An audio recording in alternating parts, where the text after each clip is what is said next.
ابھی انشاءاللہ بلا تاخیر کتاب کے لیے دعوت دیتا ہوں فضیلت الشیخ استاد الاساتذہ شیخ الحدیث و تفسیر حضرت مولانا ابو نعمان بشیر احمد صاحب حفظ اللہ تعالی، شیخ الحدیث مرکز علوم اسلامیہ ستیانہ بنگلہ۔ السلام علیکم ورحمۃ اللہ وبرکاتہ۔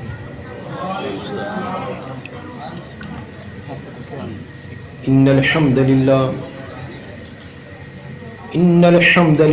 نحمده ونستعینه ونستغفره ونعوذ باللہ من شرور انفسنا ومن سیئات اعمالنا،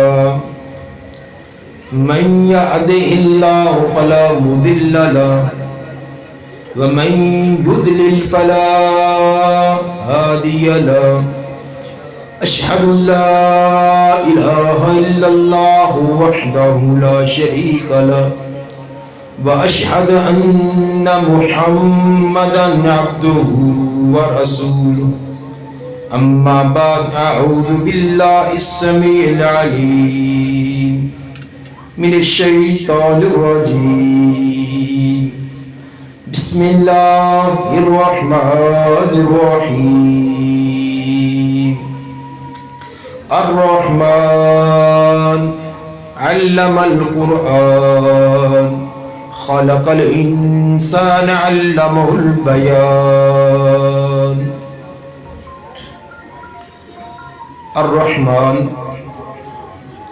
وہ بہت ہی رحم و کرم کرنے، بہت ہی شفقت پیار و محبت کرنے والی ذات ہے۔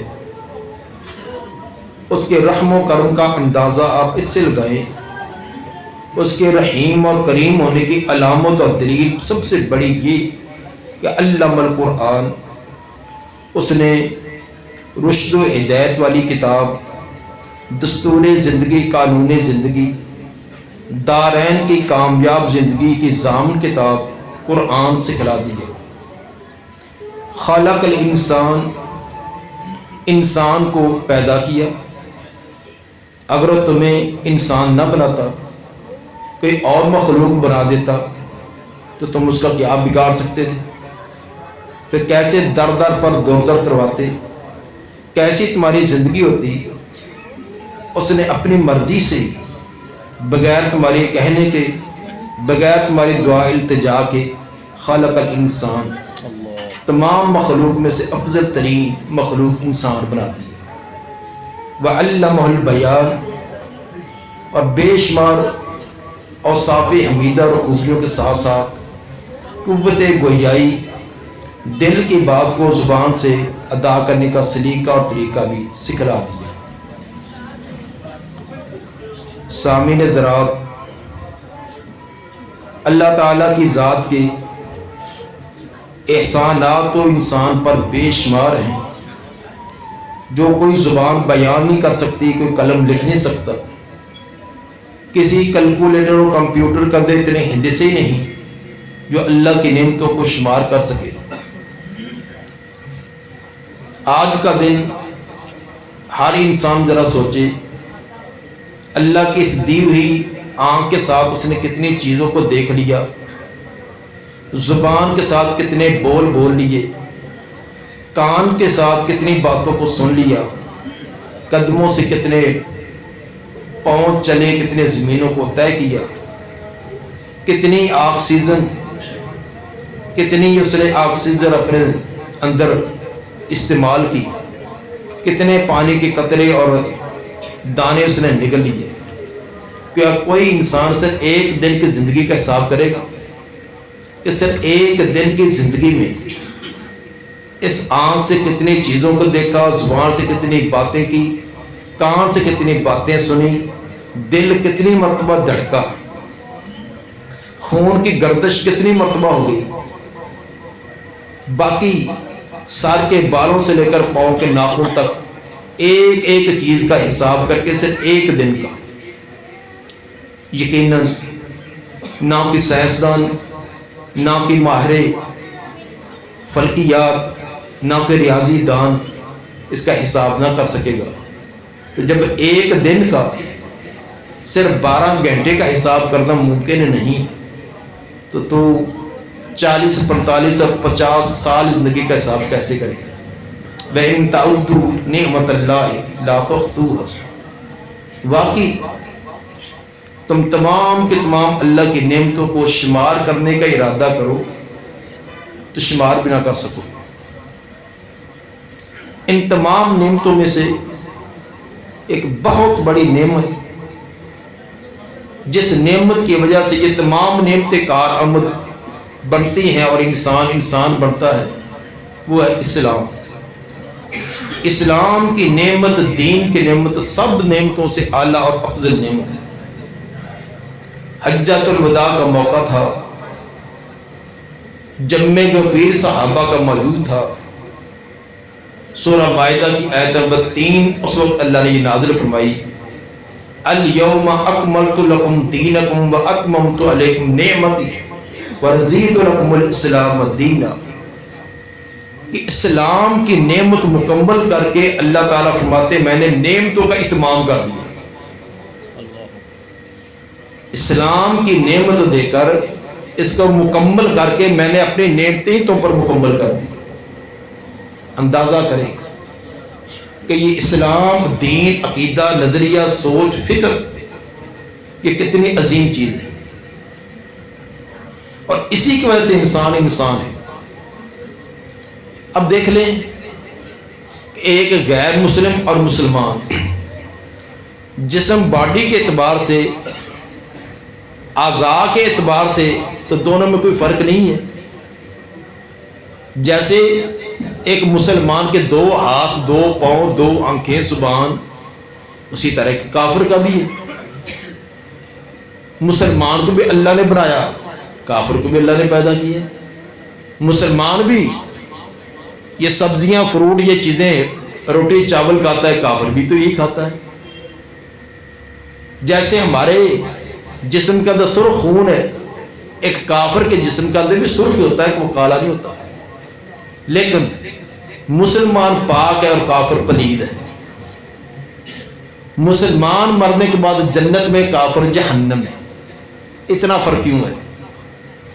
دونوں کا خالق ایک، مالک ایک، پیدا ہونے کا انداز ایک، جسم کے اعضاء ایک جیسے، کھانے پینے بھی اکثر ایک جیسے، تو مسلمان پاک ہے، کافر پلید ہے۔ مسلمان جنت میں جانے والا، کافر جہنم میں جلنے والا۔ کیا وجہ ہے؟ صرف عقیدہ، نظریہ، سوچ اور فکر کا۔ ایک کافر اپنے آپ کو شتر بے مہارا سمجھتا ہے، وہ سمجھتا ہے کہ میں کسی ذات کا پابند نہیں، جو من میں آئے کر گزرا، جو شہوات خواہشات نے کہا کر لیا، جو خاندان، برادری، مفادات سامنے آئے کر گزرا۔ لیکن مسلمان ایسے نہیں ہے۔ مسلمان کسی ذات کا اپنے آپ کو پابند سمجھتا ہے۔ مسلمان یہ سوچ سمجھتا ہے کہ نہ میں اپنی مرضی سے دنیا میں آیا، نہ مرضی سے جانا ہے، اور آنے اور جانے کے درمیان کا جو پیریڈ ہے یہ بھی میں نے اپنی مرضی کا نہیں، جو لانے اور لے جانے والا اسی کی مرضی کے مطابق گزارنا ہے۔ یہ تھا وہ فرق جس کی وجہ سے مسلمان پاک ہے اور کافر پلید ہے۔ مسلمان کا انجام جنت اور کافر کا انجام جہنم۔ اسلام یہ نام ہے قرآن کی تعلیمات کا۔ تو آج کا یہ پروگرام اسی سلسلہ کے اندر یہ منعقد کیا گیا ہے کہ قرآن مجید کو حفظ کروانا، ناظرہ پڑھانا، اور اسی طرح اس کا ترجمے کے بھی مختلف پروگرام الغرض قرآن کے ساتھ جوڑ جانا، یہ اس کا پروگرام ہے۔ یقیناً یہ قرآن ہی، اسی کی وجہ سے انسان ہے۔ اگر یہ قرآن کی تعلیم نہیں تو پھر یہ انسان کہلانے کا حقدار ہی نہیں۔ سورہ رحمان کی جو آیات آپ کے سامنے پڑھی ہے، ذرا اس پر غور کرو۔ اللہ تعالیٰ نے کیا فرمایا؟ الرحمن علم القرآن، وہ رحمان ذات ہے جس نے قرآن سکھلایا۔ بعد میں کہا وہ خلق الانسان، انسان کو پیدا کیا۔ حالانکہ پہلے انسان کی تخلیق ہے، انسان پیدا ہوتا ہے، بعد میں قرآن کی تعلیم سیکھتا ہے۔ تو ترتیب تو یہ تھی کہ پہلے انسان کی تخلیق کا تذکرہ ہوتا کہ اللہ نے انسان کو پیدا کیا، اس کو قوت گویائی عطا کی، تو قوت گویائی کے بعد آگے یہ بھی ہوتا کہ اس کو قرآن سکھلایا، لیکن ترتیب یہ نہیں رکھی۔ پہلے قرآن کی تعلیم، بعد میں انسان کی تخلیق، پھر اس کا قوت گویائی اور اس کو بولنے کا ڈھنگ اور طریقہ۔ کیا سبق تھا؟ کہ یہ قرآن کی تعلیم ہی اصل میں وہ چیز ہے جس کی وجہ سے انسان انسان ہے۔ اگر یہ نہیں تو انسان اور ایک حیوان میں، ایک جانور میں، ایک ڈنگر میں کوئی فرق نہیں، بلکہ جانور بھی بہتر اس سے انسان سے، بل ہم اضل۔ انسان جو اگر اپنے اصل مطلوب اور مقصود اور مقصد حیات کو بلا دے تو یہ عام انسان نہیں، عام جانور نہیں، بلکہ بدترین جانور بن جاتا ہے۔ ثم رددناہ اسفل سافلین۔ ابتدا میں شروع میں کیا کہا؟ لقد خلقنا الانسان فی احسن تقویم، انسان کو بہترین تقویم، عقل، شعور، ذہنی شعور، تمام اعضاء، تمام مخلوق سے افضل۔ لیکن یہ افضل کب ہوں گے؟ جب قرآن کی تعلیم کے مطابق ہے۔ اگر اس کو چھوڑ دیا، ثم رددناہ اسفل سافلین، پھر یہ گندے سے گندا، غلیظ سے غلیظ جانور سے بھی بدتر ہو جاتا ہے، سب سے اسفل۔ اس لیے قرآن کی تعلیم، قرآن کا پڑھنا پڑھانا، یقین مانیے اس سے بڑی کائنات میں کوئی اور نعمت نہیں ہے۔ اور یہ انسان کو جو عروج اور بلندیاں دیتا ہے۔ صحیح مسلم کی حدیث نمبر 817، حضرت عمر رضی اللہ تعالیٰ عنہ اپنے دور خلافت میں ایک سفر پر گئے۔ ان کا گزر مکہ کے قریب ایک وادی کے پاس سے گزرا۔ مکے کے گورنر حضرت نافع بن عثمان، وہ مکے کے گورنر تھے۔ پتہ چلا کہ ہمارے امیر المومنین سیدنا عمر رضی اللہ تعالیٰ عنہ وہ مکے کے قریب سے گزرنے والے ہیں، تو وہ ملاقات کے لیے آئے، کچھ مشورے بھی کرنے تھے، ملاقات بھی کرنی تھی۔ حضرت عمر رضی اللہ تعالیٰ کو ملے تو حضرت عمر رضی اللہ تعالیٰ نے پوچھا کہ آپ مکہ چھوڑ کر یہاں آئے ہیں تو پیچھے نگران کس کو بنا کر آئے؟ مکے کا گورنر کس کو مقرر کر کے آئے؟ فرمانے لگے میں ابن ابزہ کو مکے کا گورنر بنا کر آیا ہوں۔ حضرت عمر رضی اللہ تعالیٰ نے تعجب سے پوچھا کہ ابن ابزہ کون ہے؟ گویا کہ یہ کہ غیر معروف شخصیت ہے۔ اگر کوئی مشہور و معروف شخصیت ہوتی تو حضرت عمر رضی اللہ تعالیٰ نے جانتے ہوتے۔ ان کے پوچھنے کا یہ بات بتلاتی ہے کہ وہ غیر معروف تھے۔ حضرت نافع بتلانے لگے کہ وہ جو ابن ابزہ ہے وہ ہمارے غلاموں میں سے ایک غلام ہے، غلاموں میں سے ایک غلام۔ غلام کی اس دور میں حیثیت کیا ہوتی تھی؟ منڈی لگتی تھی، جیسے آپ جانور گائے بھینس بکری خرید کر لاتے ہیں، اس طرح انسانوں کو خرید کر لایا جاتا تھا، کوئی ان کی حیثیت نہیں تو تھی غلام۔ حضرت عمر رضی اللہ تعالیٰ نے بڑے تعجب سے پوچھا کہ آپ نے ایک غلام کو مکے کا گورنر، مکے کے قریشی ناز و نخرے والے بڑے خاندان اور بڑی شان و مقام والے، تو ان پر ایک غلام اس کو حاکم و نگران بنایا ہے؟ حضرت نافع عرض کرنے لگے جی ہاں میں ایک غلام کو۔ اس کی وجہ فرمانے لگے وجہ یہ ہے کہ وہ قارئ بالقرآن، وہ قرآن کا قاری ہے، اور دوسرا فإنہ عالم بالفرائض، وہ وراثت کا علم بھی جانتا ہے. دو خوبیاں اس غلام کے اندر ہیں. ایک تو قرآن کا بہترین قاری ہے, خوبصورت قرآن پڑھتا ہے. دوسرا علم وراثت, فوت ہونے والے کے حصص ان کے ورثاء میں کیسے تقسیم کیے جائے ان کو بھی جانتا ہے. ان دو خوبیوں کی وجہ سے میں مکے کا گورنر بنایا. عمر رضی اللہ تعالیٰ نے یہ نہیں کہا کہ تو نے غلط کیا, بلکہ شاباش دیتے ہوئے فرمایا کہ تو نے بہت اچھا انتخاب کیا. اس وقت پڑھا تھا کہ ان اللہ یرفع بہذا الکتاب اقواما ویضع بہ آخرین. واقعی پیغمبر نے جو فرمایا تھا کہ اس کتاب کی وجہ سے اللہ بعض قوموں کو تو بڑے عروج دیتا ہے, بڑی شان مقام مرتبہ دیتا ہے, اور بعض اس قرآن کو چھوڑنے کی وجہ سے, اس سے اعراض کرنے کی وجہ سے ان کو ذلیل و خوار کر دیتا ہے. اب اندازہ کیجیے کہ ایک غلام قرآن کی تعلیم کی وجہ سے, اور یہ آپ نے بھی مشاہدہ کیا ہے, ابھی رمضان المبارک آ رہا ہے, ایک چھوٹا سا بچہ 12 سال کا 13 سال کا, جس بیچارے کو ناک بھی صحیح طرح صاف کرنا نہیں آتا, شلوار بھی صحیح طرح پہننے نہیں آتی, وہ آگے ہے. پیچھے زمینوں کا مالک, مربوں کا مالک, فیکٹریوں کا مالک, M P A M N A پیچھے کھڑا. بچہ کہے گا کھڑے ہو جاؤ اللہ اکبر, سارے اوساط پر لازم کھڑے ہو جاؤ. بچہ کہے گا جھک جاؤ اللہ اکبر, جھک جاؤ. اگر بچہ بھول بھی گیا, 2 رکعتوں کے بعد بیٹھنا تھا, وہ کھڑا ہو گیا, لقمہ دینے کے باوجود وہ نہیں بیٹھا, یا کوئی اور غلطی کر لی ہے, لقمہ دے کر یاد کروانے کا تو اختیار ہے, لیکن اگر تمہارا لقمہ نہیں لیا ہے تو اس نے غلط کیا, تم بھی غلط پیچھے کرتے ہو. یہ نہیں کہ تم کہو کہ وہ غلطی سے کھڑا ہو گیا تم بیٹھے رہیں, تم بھی کھڑے ہو جائے. یہ شان نہیں, یہ طور کیا ہے, یہ قرآن کی وجہ سے شان. اب دیکھیے یہ بچوں نے تختیاں رکھی ہوئی ہیں.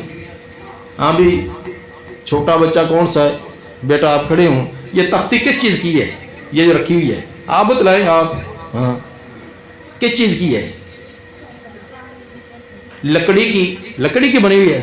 کیا آپ اس کے اوپر بیٹھیں گے؟ نہیں بیٹھیں گے. کیوں نہیں بیٹھیں گے؟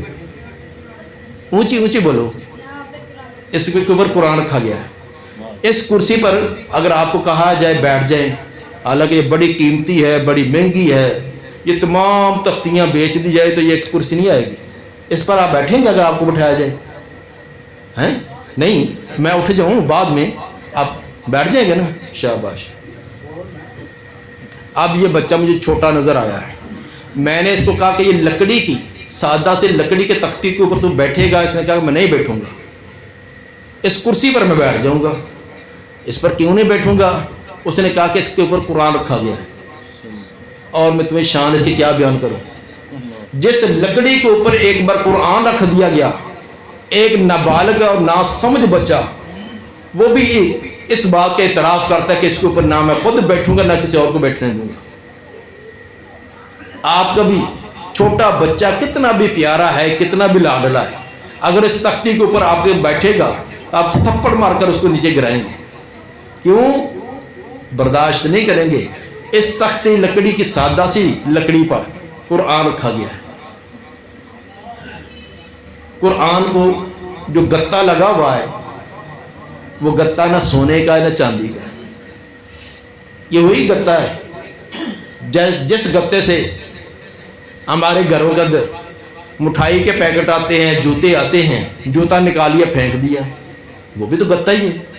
تو یہ قرآن کو لگا ہوا ہے, اسی بھوسے کا بنا ہوا, اسی ان نکمی سی چیزوں کا بنا ہوا قرآن کو لگا ہوا ہے. لیکن کیا اب اس کو توڑیں گے آپ؟ قرآن کو لگا ہوا گتا اکھڑ کر الگ بھی گر جائے تو کوئی اس کے کوڑے دان میں نہیں پھینکے گا. اتنا بھی گیا ہوا گزرا مسلمان ہے, قرآن کو لگا ہوا جو گتا ہے وہ قرآن سے اکھڑ بھی جائے, گرا پڑا ہو, بے نماز ہی کیوں نہ ہو, سال بعد عید بمشکل پڑتا ہو, لیکن نیچے گرا پڑا برداشت نہیں کرے گا. کیا ہو گیا ہے اس گتے میں؟ کیا ہے؟ یہ قرآن کے ساتھ لگا ہے. یہ قرآن سے گتا لگا، اس کی شان ہوگی. تو جس کے سینے میں یہ قرآن آ جائے، جس کے سینے میں قرآن آ جائے، اب اس کی شان بیان کر سکتا ہے؟ اس کا مرتبہ اور مقام کیا ہوگا؟ بس پیغمبر کا اتنا فرمان ہی کافی ہے، جو صحیح بخاری کی روایت ہے کہ خیرکم من تعلم القرآن وعلمہ. پوری کائنات میں سے خیرکم یہ اسم تفضیل ہے. اسم تفضیل کا مطلب ہوتا ہے کہ جس سے بہتر کوئی اور چیز ہو ہی نہ. اور کہنے والے کون ہیں؟ صادق و مصدوق پیغمبر، جن کی زبان سے نکلے ہوئے لفظ میں شک کرنا بھی بے دینی ہے. اس کی زبان سے یہ نکلے ہوئے لفظ ہے کہ خیرکم، اے دنیا والوں تم میں سے سب سے افضل، بہتر، اولا، اعلیٰ وہ ہے من تعلم القرآن وعلمہ، جو قرآن کو پڑھنے، پڑھانے، سیکھنے، سکھلانے، کسی طرح بھی اس کا قرآن کے ساتھ تعلق جڑا ہوا ہے. بس کائنات کے اندر سب سے بہترین انسان ہوئے. تو کیا پیغمبر کے اس فرمان، اس سچے فرمان کو آپ تسلیم کریں گے؟ اگر تسلیم کریں گے تو پھر کیا ہمارا اس کے لیے سوچ، پروگرام، آج تک ہم نے کیا کیا اور آئندہ کا کیا پروگرام؟ ایک وقت تھا کہ آپ کے علاقے کے اندر کوئی حفظ کا کوئی ادارہ نہیں تھا. جب آپ کو کہا جاتا آپ لمبی لمبی سوچیں، لمبی لمبی فکریں، لا تعالیٰ اللہ کی تعلیم لیں. اب گجراں والے چھوٹے بچے کو کون بھیجے، لاہور میں کون بھیجے، شیو پور میں کیسے چھوٹا بال ہے کیسے بھیجیں؟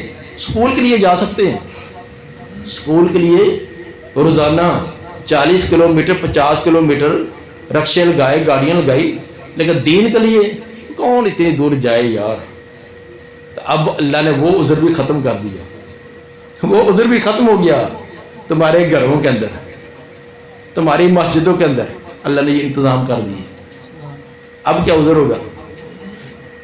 اس لیے میرے بھائی، اس سے بڑھ کر آپ کے لیے کوئی اور خیر اور برکت اور اس سے بہتر کوئی اور موقع نہیں ہو سکتا. نبی صلی اللہ علیہ وآلہ وسلم کی بعثت کا مقصد جو اللہ تعالیٰ نے قرآن میں بیان کیا کہ یتلو علیہم آیاتہ ویزکیہم ویعلمہم الکتاب والحکمہ. یہ 3 مقصد پیغمبر کی بعثت کے، نبوت کے 3 مقصد بیان کیے. پہلا مقصد یتلو علیہم آیاتہ، اللہ کی کتاب قرآن کی آیات کو پڑھ کر سناتے ہیں. حالانکہ جو مخاطب تھے وہ بھی عربی دان تھے، تو یہ صاحب لسان ہے، ان کو پڑھ کر پڑھانے کی، بتلانے کی کیا ضرورت ہے؟ لیکن اس کے باوجود آپ نے فرمایا کہ لیس منا من لم یتغنى بالقرآن.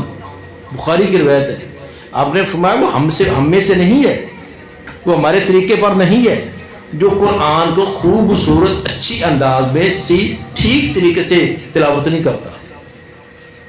ٹھیک طریقے سے قرآن کی تلاوت کرنا یہ لازمی ہے. یہ دادی اماں والا قرآن چھوڑ دیں جس کا لفظوں کا کچھ بگاڑ کر دیا جاتا ہے، معنی کچھ کا کچھ بنتا جاتا ہے. ٹھیک قرآن پڑھنا سیکھیں. اس کے لیے سب سے بہترین موقع آپ کے لیے بھی اور آپ کی اولاد کے لیے بھی کہ مساجد میں، جگہ جگہ مدارس میں یہ اہتمام ہے. اگر آپ پورا ٹائم نہیں نکال سکتے تو کم از کم روزانہ آدھا گھنٹہ تو قرآن کو دیں. اپنا قرآن تو درست کریں.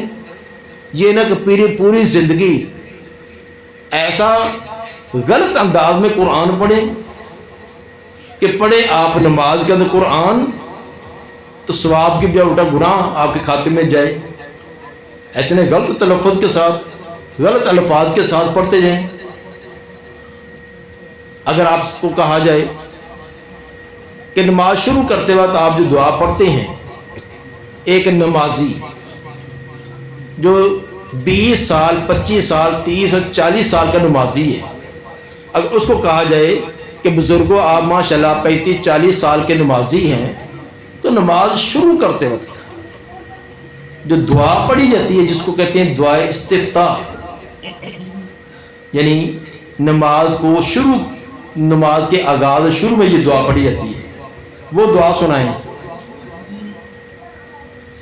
پوچھ کر دیکھیں بابا جی اول تو سنائیں گے نہیں، کہیں گے حضرت صاحب پردہ پیارا ہے ہم دیکھو، اگر سنائیں گے تو کیسے؟ سبحانک اللہم بابے حمدے کا واتا بارہ قسموں کا واتا اللہ جدو کا ولا الہ غیرو کا، ادھر سناؤں دے نا، کتنا کر صاحب اس میں کوئی ایک لفظ بھی صحیح ہے؟ سن کر دیکھ لیں، بے نمازوں کی بات نہیں، ایک دو نمازیں پڑھنے والوں کی نہیں، 5 نمازیں باقاعدہ صف اول میں پڑھتے پڑھتے جن کے بال سفید ہو گئے ان کی بات ہے، ان کی نماز شروع کرتے وقت پہلی دعا اس طرح کی ہوگی، 1 to all غلط، لفظ کیا ہے؟ سبحانک اللہم وبحمدک، تو ہم پڑھتے سبحانک اللہم وبحمدک، لفظ وتبارک اسمک ہم پڑھے وتبارک اسمک، لفظ وتعالی جدو کا ہم پڑھتے وتعالی جدو کا، اور آگے لفظ ولا الہ غیرک ہم پڑھتے ولا الہ غیرک۔ اگر میں آپ کو ترجمہ سنا دوں، جو آپ پڑھتے ہیں یا اکثر لوگ پڑھتے ہیں تو آپ کانوں کو ہاتھ لگائیں کہ ہم اب تک یہ کچھ کہتے رہے۔ مثلا لفظ وتعالی جدو کا عین کے بعد الف بھی ہے اور لام کے اوپر کھڑا زبر بھی ہے، یہ کب پڑھا جائے گا؟ اگر عین کو بھی لمبا کر کے پڑھیں اور لام کو بھی لمبا کر کے پڑھیں، وتعالی جدو کا کیا معنی بنے گا؟ اے شان والے، اے مقام والے، تیرا مرتبہ شان مقام بہت ہی اعلیٰ۔ کتنا پیارا معنی بنا کہ سینے پر ہاتھ رکھ کر اللہ کے گھر میں کھڑے ہو کر بندہ یہ کہے کہ اے شان مرتبہ مقام والے، تیری شان بہت ہی اعلیٰ۔ لیکن اگر پڑھ دے وتعالی جدو کا، اس کا معنی ہے اے بزرگی والے دوڑ کے میرے پاس آ۔ تعال کہتے ہیں بڑا آدمی چھوٹے کو حکم دے، مالک اپنے غلام کو، استاد شاگرد کو کہے کہ میرے پاس جلدی آ، تعال۔ تو جو ایسے پڑھتا ہے وتعالی جدو کا، وہ کہتے ہیں بزرگی والے اوپر جو بیٹھا ہوا ہے عرش پر، دوڑ کے میرے پاس آ۔ وہ گویا کہ اللہ کو حکم دے رہا ہے، نماز کے اندر ہاتھ باندھ کر اللہ کو حکم دے رہا ہے تو دوڑ کے میرے پاس آ جاؤ۔ اور آگے کیا پڑھتا ہے؟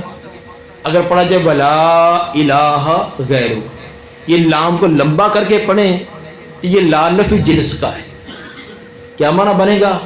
تیرے علاوہ کوئی الہ نہیں، کوئی معبود نہیں، کوئی بھی الہ نہیں ہے۔ کتنا پیارا معنی بنا، لیکن کب بنے گا؟ جب لام کو لمبا کریں گے ولا الہ غیرک۔ اگر لام کو لمبا نہ کریں، جس طرح ہمارے 98% پڑھتے ہیں، 98%، کیسے؟ ولا الہ غیرک، ولا الہ غیرک، یہ لام تاکید کا ہے، یہ لام تاکید کا ہے، نفی کا نہیں ہے۔ اس کا معنی کیا بنے گا؟ اس کا معنی بنے گا یقیناً تیرے علاوہ اور بھی الہ ہیں، تو اکیلا ہی الہ معبود نہیں، تیرے علاوہ اور بھی الہ ہیں۔ اب جو مسجد میں آ کر ہاتھ باندھ کر اللہ کو کہے کہ یا اللہ تو اکیلا ہی الہ نہیں ہے، یہاں الہوں کے تو ڈھیر لگے ہوئے ہیں، اب بتلائیں وہ کتنا کا مسلمان ہے اور کتنا کا اللہ کا مطیع اور فرما بردار، اور اللہ اس کے ساتھ کیا اس کے ساتھ معاملہ کرے گا جو اللہ کو یہ کہے۔ چھوٹے بچوں کو ماں سے کہلاتی ہے بیٹا پڑھ لا الہ لا الہ، ایسی کہتی ہے نا، کیا مانا؟ کوئی یقین تیرے علاوہ اور بھی الہ ہے، یقین تیرے علاوہ اور بھی الہ ہے۔ ہم چھوٹے بچے کو گھڑتی یہ دیتے ہیں غلط کی، لفظ لا الہ، اور ابھی تک ہمارا کلمہ ہی صحیح نہیں ہے۔ صوفی وہ ورد کرتا ہے لا الہ لا الہ لا الہ، یہ کیا ورد ہے بھی؟ عجیب بات ہے، میں عجیب 6 مہینے سے ورد کرتا ہوں، اتنے چلے کاٹ لیے ہیں۔ شیطان نے ایسا چکما دیا۔ وظیفہ کیا ہے؟ یہ حدیث میں ہے، بخاری کی روایت ہے کہ افضل الکلمہ لا الہ الا اللہ، ایک روایت میں افضل الذکر، تمام ذکروں سے افضل ترین ذکر ہے لا الہ الا اللہ، یہ سب ذکروں سے اللہ۔ لیکن ہم کیسے کرتے ہیں؟ اول تو پڑھنے کا انداز غلط، دوسرا اس کو کاٹ کر کچھ کا کچھ بنا دیا۔ کیسے؟ لا الہ لا الہ لا الہ، یہ جی میرے پیر مرشد نے مجھے یہ کہا کہ آپ نے ایک چلہ کاٹنا 6 مہینے کا، تو صرف لا الہ کا مجھے سبق دیا ہے، میں 6 مہینے پورے کروں گا لا الہ لا الہ، ٹھیک ہے جی۔ اس کے بعد 6 مہینے کے بعد پھر پیر سائیں کے پاس گیا، پیر سائیں میں نے چلہ کاٹ لیا، چلو دوسرا سبق ملتا ہے الا اللہ الا اللہ الا اللہ، سر کو گھمانا ہے، نیچے سے لانا، اوپر سے لانا، ضرب لگانی، یہ کہنا۔ اب بتلائیے کہ وہی کلمہ جو افضل ترین تھا، اپنے ہم نے اس کو توڑ کر کاٹ کر کیسا غلط کر دیا۔ جو یہ پڑھتا ہے لا الہ لا الہ لا الہ، کہتا ہے کوئی الہ نہیں کوئی الہ نہیں کوئی الہ نہیں، یہی نا کرے سب ترجمہ، یہ ترجمہ بنے گا۔ اچھا یہ 6 مہینے وہ یہی کہتا رہا کہ کوئی الہ نہیں، کائنات کا الہ کوئی ہے ہی نہیں ہے، خود بخود نظام چلتا ہے، یہ نیچرلی عقیدہ، کوئی بھی الہ نہیں۔ یہ 6 مہینے کے بعد الا اللہ الا اللہ، یہ اللہ غیرہ کے معنی میں، یہ اللہ غیرہ کے معنی میں سب نحو کی کتابوں میں ہے۔ تو الا اللہ کا معنی غیر اللہ غیر اللہ غیر اللہ، تو جو غیر اللہ کا نعرہ لگائے وظیفہ کرے تو کتنا کم عقیدہ اس کا صحیح ہوگا، کتنا کو اس کو یہ کہا جائے کہ وہ بڑا نیک اور صالح ہے۔ اگر اور لفظ بولا جائے شاید آپ کہیں گے بڑا فتویٰ ہی لگا دیا۔ میرے بھائی اس دین کو سمجھو، ابھی تک ہم نے اسلام کے اندر داخل ہونے والا کلمہ وہ بھی صحیح نہیں کیا، جو پڑھتے ہیں پورا پڑھتے ہیں وہ بھی لا الہ الا اللہ لا الہ الا اللہ لا الہ الا، یہ کون سا بھی ہے؟ کتنا غلط ہے لفظ لا الہ الا اللہ۔ عربی زبان کی معمولی سی بھی زبر زیر شد مد کے فرق سے معنی کچھ کا کچھ بنتا ہے۔ ایک آدمی کو میں نے سنا، وہ رکوع کے بعد کھڑے ہوتے ہوئے بڑے خشوع خضوع سے کرے سمیع اللہ لمن حمدہ ربنا لاک الحمد ربنا لاک الحمد، وہ اپنی طرف سے بڑا خشوع سے بڑے اچھے انداز سے کرتا ہے۔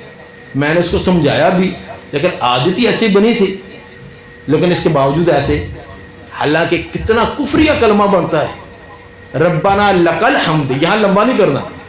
اب یہ دیکھیں کہ جہاں لمبا کرنا تھا وہاں لمبا نہ کریں تو کتنا معنی، جہاں نہیں کرنا تو اس کو کر دینے سے کتنی خرابی۔ یہاں ربنا لک الحمد، یہ لمبا نہیں کرنا، اس کا معنی کیا ہے؟ ربنا اے ہمارے رب، لک الحمد سب تعریفیں سب بڑائیاں سب وڈیائیاں تیرے لیے۔ یہ کب معنی ہوگا؟ جب لام کو لمبا نہیں کریں گے، ربنا لک الحمد۔ اگر لام کو لمبا کر دیں ربنا لاک الحمد، اس کا معنی اے ہمارے رب تیرے لیے کوئی تعریف نہیں، تو کسی تعریف کے لائق نہیں۔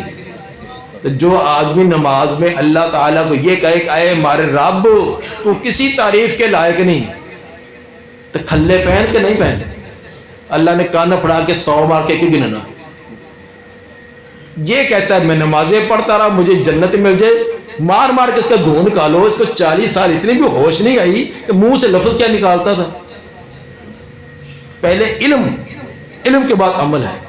فَعْلَمْ أَنَّهُ لَا إِلَهَ إِلَّا اللَّهُ، پہلے جان پھر لا الہ الا اللہ کے اقرار کا۔ تو کتنی ہماری عجیب کہ آج تک ہم نے سورہ فاتحہ تو بعد کے بعد نماز کی پہلی دعا، نہ شروع والی دعا، نہ رکوع سجدے کی تسبیحات، نہ تشہد التحیات۔ تو پھر ماشاءاللہ شاید اگر میں کہہ دوں کہ 99% کا غلط ہے تو مبالغہ نہ ہوگا۔ درود شریف دیکھ لے وہ بھی اسی طرح، کبھی توجہ ہی نہیں، کوشش نہیں، بغیر سیکھنے کے کیسے آئے؟ سیکھ کے لیے ٹائم نکالنا پڑے گا۔ اب آپ سب نے کپڑے پہنے ہوئے نا، کب سے پہن رہے ہیں؟ پہلے دن سے۔ لیکن اگر آپ کو کہا جائے کہ آپ اپنی قمیض شلوار سلائی کر لیں، سلائی کر لیں گے؟ پہن رہے ہیں لیکن سلائی نہیں کر سکتے. کیوں نہیں کر سکتے؟ سیکھا نہیں ہے. سیکھا نہیں ہے اس لیے سلائی نہیں کر سکتے. روٹی روزانہ کھاتے ہیں نا، لیکن روٹی پکا لیں گے؟ قاری صاحب پکا لو گے؟ کھاتے تو 3 ٹائم ہے اور ایک ٹائم 4 کھا جاتے ہیں، لیکن اگر کہا کہ ایک روٹی پکاؤ، پکا لیں گے؟ نہیں. کیوں؟ سیکھی نہیں ہے. سیکھنے سے چیز آئے گی، بیٹھے بٹھائے نہیں آئے گی. دنیا کا کوئی کام بھی بغیر محنت کے، کوشش کے سیکھنے کے نہیں. تو دین چلتے پھرتے ایسے آ جائے. جو دادی اماں نے سکھلایا تھا بس وہی کافی. جو اماں جی نے نماز سکھلائی تھی وہی رکوع سجدہ اور وہی دعائیں نہیں. اس کے لیے وقت نکالیں. تو پہلی یتلو علیہم آیاتہ، پیغمبر کی ذمہ داری سب سے پہلی یہ بیان کی تو قرآن کو پڑھنے کا طریقہ اور ڈھنگ بھی سکھلاتا تھا. دوسری وَيُزَكِّيهِمْ، تزکیہ. انسان کو دنیا کے اندر عقیدے کو شرک سے پاک، عمل کو بدعت سے پاک، کاروبار کو حرام سے پاک، انسان کے ظاہر اور باطن کو بالکل پاک. یہ پاک کب ہوگا؟ جب اس قرآن جس کی تلاوت پیغمبر نے سکھلائی ہے اس کے مطابق عمل ہوگا. تزکیہ تب ہوگا، زبانی نہیں. اور گوڑ گوڑ گوڑ کہنے سے منہ میٹھا ہوگا؟ کب ہوگا؟ جب گڑ منہ میں ڈالیں گے. تو ہم نے ابھی گوڑ گوڑ کہنا سیکھا ہے. برفی کہتے رہے، منہ میں لالے تو آئے کہ میٹھا نہیں ہوگا. وہ ہوگا جب عمل کریں گے. تزکیہ کب ہوگا؟ یہ بالکل کہ قرآن عظیم کتاب ہے، چشمہ ہدایت ہے، لیکن جب اس پر عمل کریں گے، پڑھیں گے، عمل کریں گے. نہ یہ تعویذ کے لیے آئی ہے تو نہ اس غلافوں کے اندر لپیٹ کر اوپر والی الماری میں رکھنے کے لیے آئی ہے. یہ آئی ہے پڑھنے کے لیے. تو اس کے لیے تزکیہ. تیسرا کام وَيُعَلِّمُهُمُ الْكِتَابَ وَالْحِكْمَةَ، قرآن کی تعلیم. جیسے خود سیکھا، پڑھنا سیکھا، اس کے مطابق عمل کر کے اپنا تزکیہ کر لیا، اسی طرح تیسرا کام تم پر لازم ہے کہ آگے سکھلاؤ. آگے سکھلاؤ. تزکیہ علم روشنی ہے. جیسے اب روشنی ہے نا، آپ ایک مجھے دیکھ رہے ہیں، میں آپ کو دیکھ رہا ہوں، مجھے پتہ یہ حضرت صاحب بیٹھے ہیں، یہ قاری صاحب بیٹھے ہیں، لیکن اچانک لائٹ چلی جائے، مجھے پتہ ہوگا سامنے کون بیٹھا ہے، دائیں بائیں وہ کون بیٹھا ہے. حالانکہ آنکھیں تو ہیں، آنکھیں ہیں لیکن نظر نہیں آئے گا. اسی طرح یہ قرآن روشنی ہے، لیکن جب روشنی کو استعمال کریں گے. کیسے روشنی ہے؟ جب جیسے اس روشنی سے ہمیں پتہ چلتا ہے کہ یہ فلاں چیز ہے، یہ اسلم ہے، یہ اکرم ہے، یہ طلحہ ہے، یہ زبیر ہے، یہ میرا دوست ہے، یہ میرا فلاں ہے. اسی طرح قرآن کی روشنی ہوگی تو تجھے پتہ چلے گا یہ حلال ہے، یہ حرام ہے، یہ تیری چیز ہے، یہ غیر کی چیز ہے، یہ تیری بیٹی ہے، تیری بیوی ہے، یہ تیری ماں ہے. کونوں پر بتلائے گا؟ قرآن. اگر نہیں ہے تو بے دینوں کی زندگی آپ سنتے رہیں، کوئی تمیز نہیں ان کو، حلال حرام کی تمیز نہیں. جب یہ قرآن کی تعلیم ہوگی تو آپ کا، اگرچہ آپ نے نہ بخاری پڑھی، نہ مسلم پڑھی، نہ ترمذی، ابو داؤد پڑھی، کچھ نہیں پڑھی، لیکن ایک دین کی مہک اور روشنی آپ کے دل میں ہوگی تو خود آپ کا اندر ضمیر، ہر انسان کے اندر مفتی بیٹھا ہوا ہے، تیرے دل کے اندر ایک مولوی بیٹھا ہوا تجھے فتویٰ دے گا کہ یہ تمہارا کام جائز ہے، یہ نجائز ہے، حلال ہے، حرام ہے، بشرط یہ کہ وہ زندہ ہو. اگر مردہ ہے تو جو مرضی کرتا رہے کچھ بھی نہیں ہے. اس لیے یہ روشنی، ظاہری روشنیاں بڑی لگاتے ہیں، یہ بھی لگاؤ، یہ بھی لگاؤ. مسجدوں کے اندر کب اندر ایک بلب لگا لیا کرو، اندر بھی ایک بلب چھوٹا سا لگاؤ، اگرچہ 0 کا ہی لگا لو اور کچھ تو نظر آئے گا. اگر 1000 واٹ کا بلب نہیں لگا سکتے تو ماچس کی دیا سرائی ہے کہ تیلی تو جلاؤ. ممکن ہے اس تیلی سے تجھے وہ بٹن نظر آئے جس سے 1000 واٹ کا بلب روشن ہوتا ہے. کچھ نہ کچھ تو اس کو رہنما بناؤ. جس کو رمضان سے رمضان تک باندھ کر رکھ دیا، سنبھال کر رکھ دیا. وَيُعَلِّمُهُمُ الْكِتَابَ وَالْحِكْمَةَ، کتاب و حکمت کی تعلیم سیکھو اور آگے سکھلاؤ. یہ تھا نبی صلی اللہ علیہ وسلم کی بعثت کا مقصد بیان کیا. اب یہ تینوں مقصد آپ نے ادا کر دیے. بے شمار صحابہ اور صحابیات کو اس کام کے لیے تیار کر دیا. صحابہ نے یہ ذمہ داری ادا کرتے ہوئے آگے تابعین نے تبع تابعین کرتے کرتے سلسلہ یہ پہنچ چکا ہے ہم تک. اب ہم سے پوچھا جائے گا کہ دنیا کے لیے تو بڑے بڑے کاروبار، لین دین، معاملات، لیکن میرے دین کے لیے کیا کیا؟ میرے بھائی یہ پوچھا جائے گا. اس لیے بڑے ہی وہ والدین مبارک کے مستحق ہیں، وہ بچے مبارک کے مستحق ہیں، وہ انتظامیہ اور اساتذہ مبارک کے مستحق ہیں جو اس گئے گزرے دور کے اندر، اس افراتفری کے دور کے اندر بھی قرآن سے جڑے ہوئے، قرآن کے ساتھ سب کو چھوڑ چھڑا کر اللہ کے گھر میں اللہ کی کتاب کے ساتھ جڑے ہوئے. اس سے خوش نصیب کائنات میں کوئی اور نہیں ہے. اللہ تعالیٰ ہمیں توفیق سب کو دے، ان مواقع سے ہم فائدہ اٹھائیں، اپنی اولادوں کو اس کے مقصد کے لیے اپنے اولادیں بھی دیں. ہر کرکت سب سے بڑا تعاون، روپے سے باقی ہر کسی سے بڑا تعاون ہے آپ اپنے بیٹوں کو بھیج دیں. کوئی پیسے کا مطالبہ نہیں، کوئی تنخواہ کا مطالبہ نہیں، کوئی ٹیوشن کا مطالبہ نہیں. یہ بھی نہیں ہم کہیں گے کہ آپ قرآن ہی خرید کر اپنے بیٹے کو دیں. ہم کہتے ہیں صرف آپ اپنا بیٹا دے دیں. ہم کیا کریں گے؟ نہ بیٹے سے گھر کا کام کروائیں گے، نہ کہ بازار کا کام کروائیں گے، نہ فارغ ہونے کے بعد یہ کہیں گے کہ ہمیں سوٹ لے کر دے، نہ ہم یہ کہیں گے کہ اپنی تنخواہ کا 5% دے. نہ ایک کھوٹے پیسے کا بھی مطالبہ نہیں ہے. صرف ہمارا مقصد یہ کہ یہ بیٹا آپ کے لیے اور ہمارے لیے نجات کا ایک سبب بن جائے. اللہ تعالیٰ میں یہ توفیق، یہ سوچ اور فکر عطا فرمائے. سبحان ربک رب العزت عما یصفون وسلام علی المرسلین والحمد للہ رب العالمین.